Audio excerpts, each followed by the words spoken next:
visitor service center for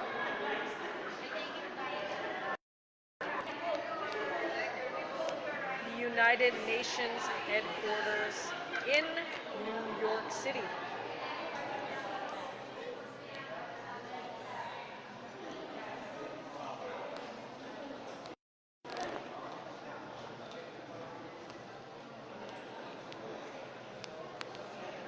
Many of you might know that I have sort of a loose goal. Country of birth, Canada. In the middle, number 50, I actually have to go back and check what that was. 75 was Lesotho. 25, again, I'll have to check what that was. While I'm deep in the bowels of the headquarters, I can do an extended New York minute.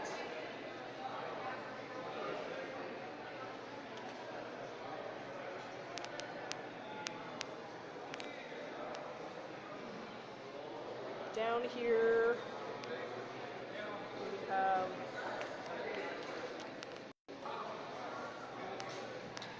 something now considered rogue, which is stamping your passport at the UN. They discontinued this practice a couple years ago, but my art of the deal, negotiating skills yielded me a coveted stamp in my passport.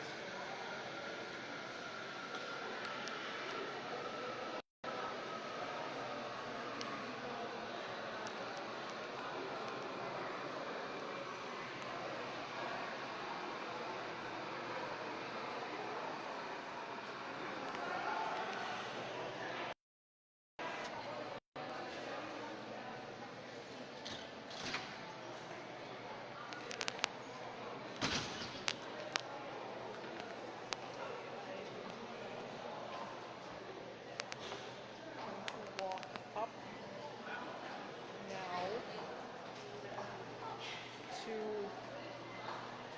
the more diplomatic looking level.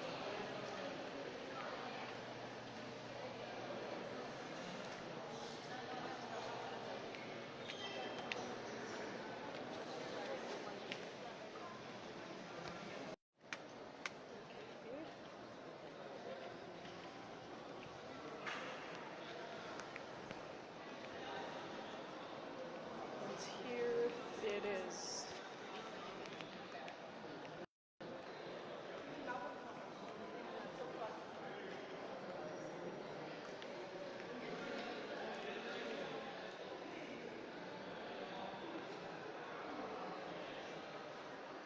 This is the United Nations flag retrieved from the bombing site, the UN headquarters in Baghdad, Iraq, on August 19th, 2003.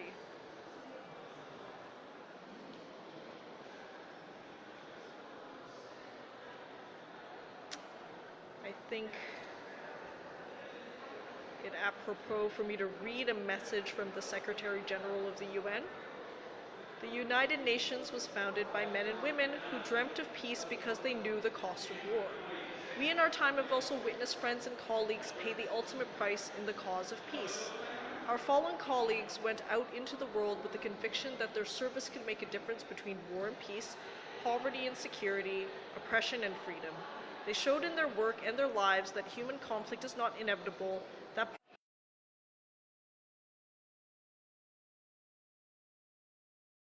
timeout system, every so often it'll drop. As I was saying,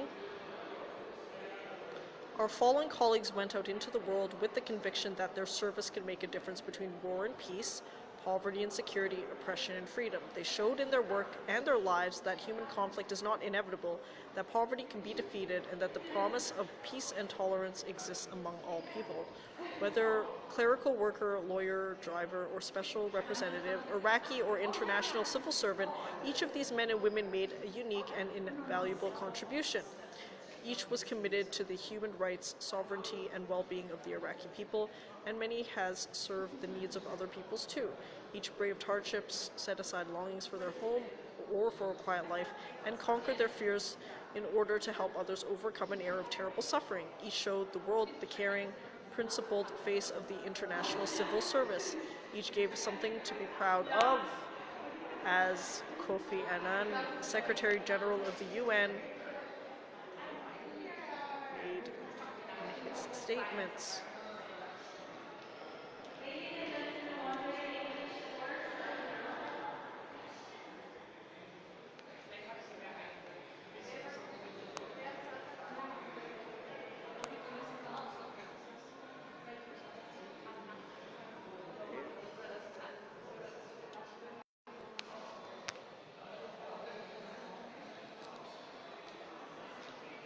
Continue to walk around the UN building. Different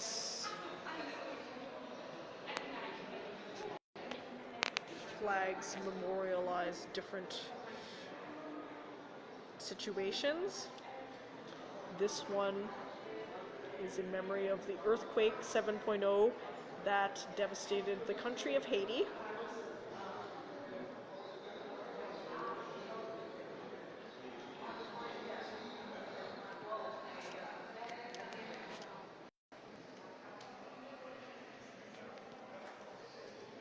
As I continue to walk around the UN building,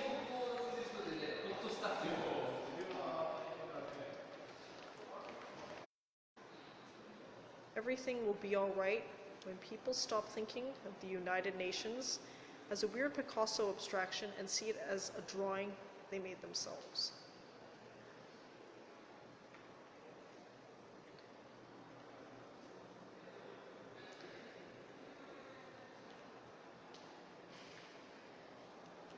The UN headquarters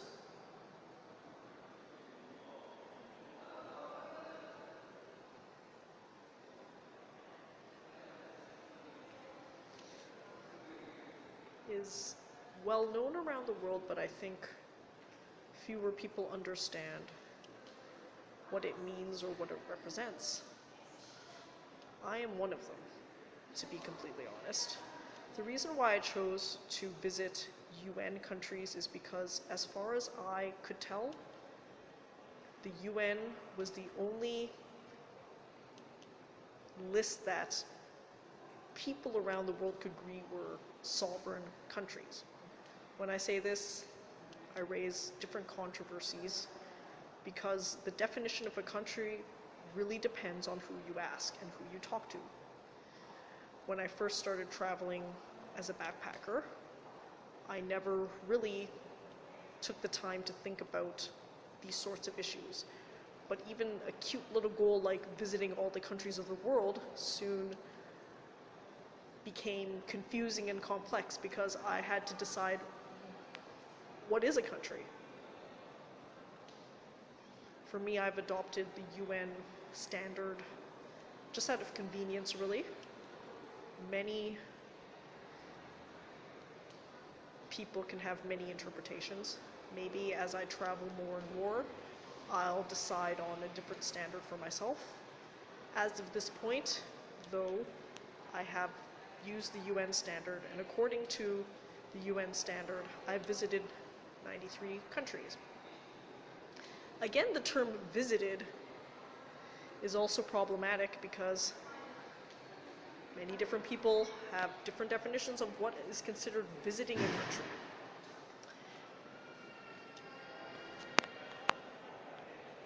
For the purposes of my goal, I use the definition of traveled or visited a country using the MTP standard, or most traveled person standard. The reason why I do this is because MTP, as far as I know, is the organization that has the most detailed description of what explored or visited or traveled to actually means according to them.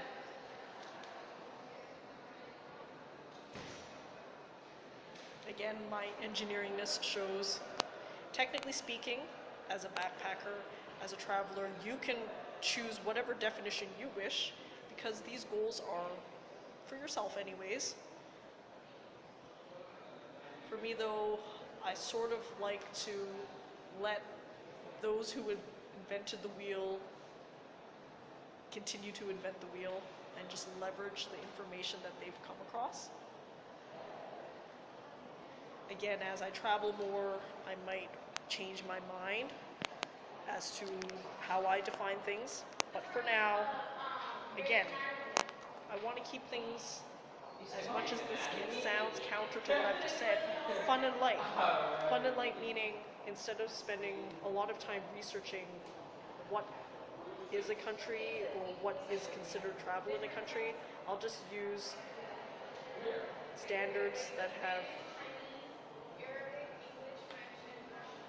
helped other travelers attain their travel goals, including world records. And in that sense, it is good to have a framework that is accepted amongst many people, because if I do decide to submit an application to Guinness World Records or any other such organization that recognizes records, they would like to know which criteria I used.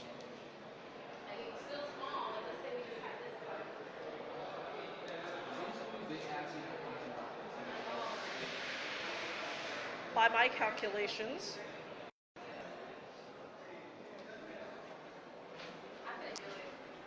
I might be, if I complete this loose goal in a somewhat timely manner, the first Canadian woman to travel to all 193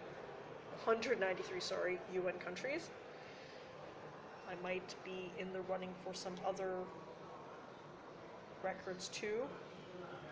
The first woman was an American who headed Expedition 193. So that's been said and done. Right now, as I talk about my UN goal, I'm overlooking the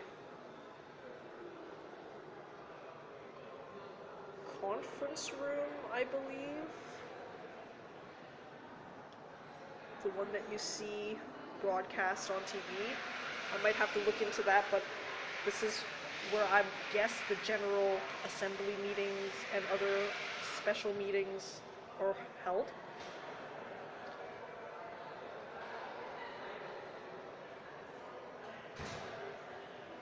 Back to the world records for UN countries. The youngest, fastest, first ever female, all those have already been achieved, so I would have to achieve something different.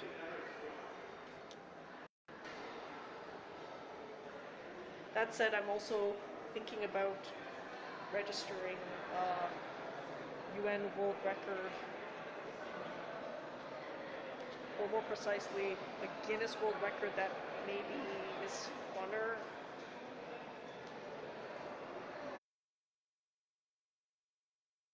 Perhaps even unrelated to traveling at all.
headquarters here has a number of different gifts from different countries and people.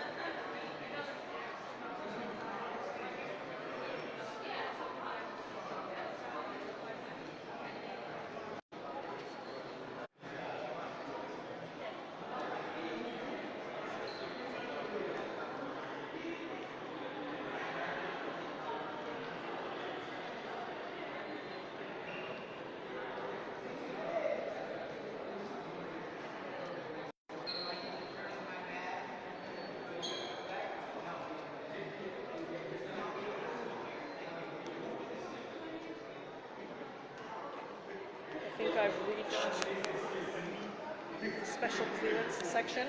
I am but a visitor, as my sticker says here. In order to enter the UN building, you must present photo ID, or at least one person in your party must present photo ID, which they then print you out a temporary sticker pass.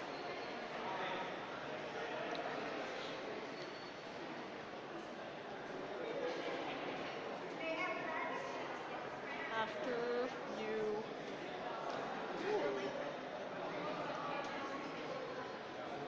tour the area, you can maybe catch a glimpse of the flags outside. I wonder if I'm able to go into this area. This seems secured. Yep. Okay. I'm channeling a little bit of Sheldon Cooper here, fun with flags.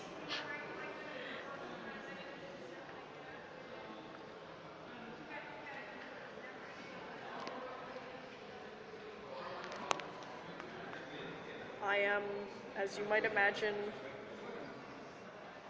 probably better than the average person at deciphering country flags, but still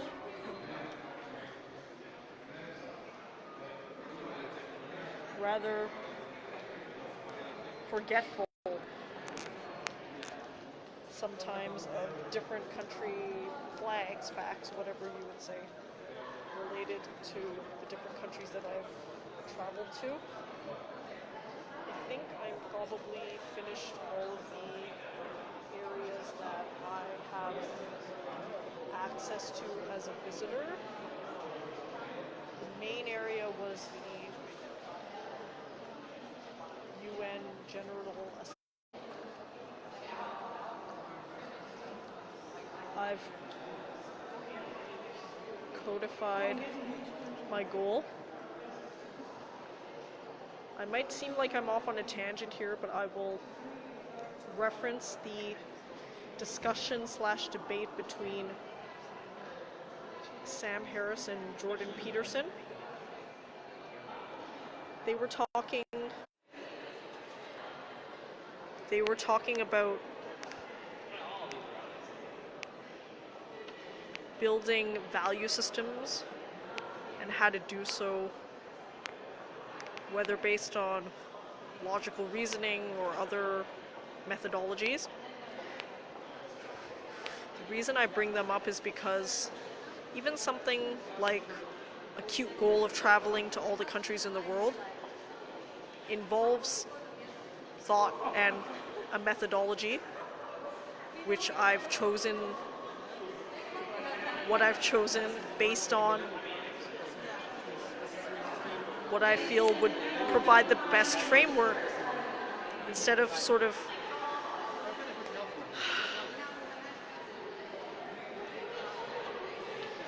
just going at it haphazardly. I think the fight within me often is how to approach things, because I honestly think logical reasoning, of all the methods that I've seen or had a chance to observe myself using, is the best one.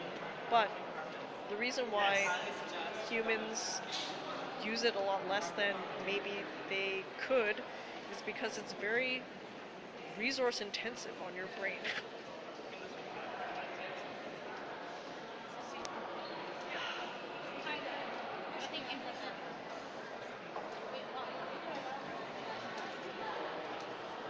I'd recommend that people look into these, what you call academia debates between academics, like Jordan Peterson or Sam Harris, Christopher Hitchens, Richard Dawkins, philosophers, biologists, scientists, engineers. They're really doing sort of the heavy lifting of what I've been trying to do on a more localized example in my own life.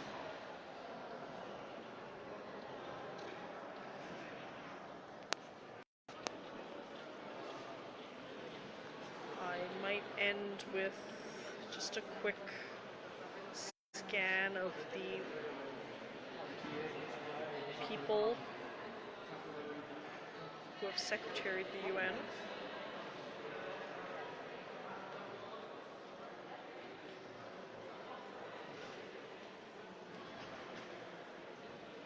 The interesting thing about these portraits are that they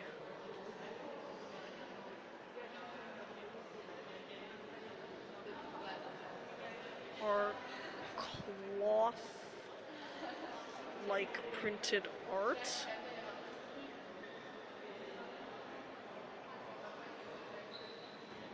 Iran presented all of these different artworks. I wonder if I can go upstairs. I'll try. Maybe we have.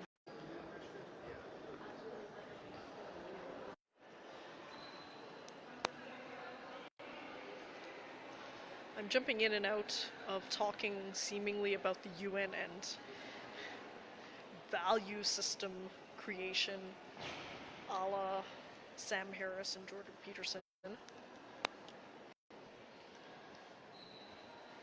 But really, they make sense in my head. When you have a goal, for example, as frivolous or cute as traveling to all the UN countries or countries of the world, all the way to the end of the spectrum of the goal of life in general,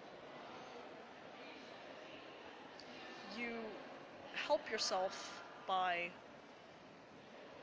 evaluating a framework that works for you to help decide what your goals even should be and how to assess your progress. This is actually a very complex task, as Harris and Peterson demonstrated in Vancouver. I think the importance, though, justifies the time and resources you might spend. I think for me, I'll spend my whole life basically creating my own value system,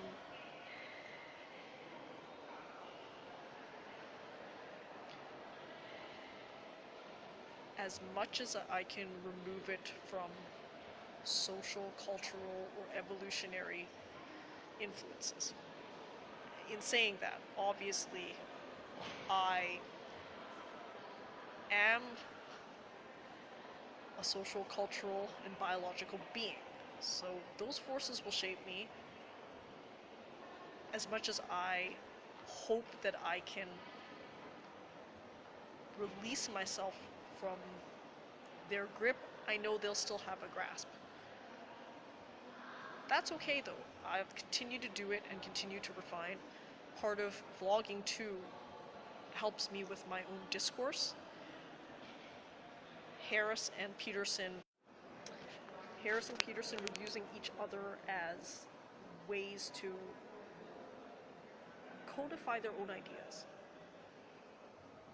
And civil discourse is one way you do it. I do it all the time with people that I know, but I also find vlogging helps me because I have to present ideas that make perfect sense in my head to, even if nobody ever watches, a mythical observer where I'm trying to explain to them. Imagine an alien who's just touched down on the planet. I'm trying to explain how the world works according to me. And in order to do that, I have to explain it in a way that this alien could at least in theory understand what I'm talking about. Agreeing or disagreeing is a completely different issue. Understanding is fundamental to all of those debates that you have on top.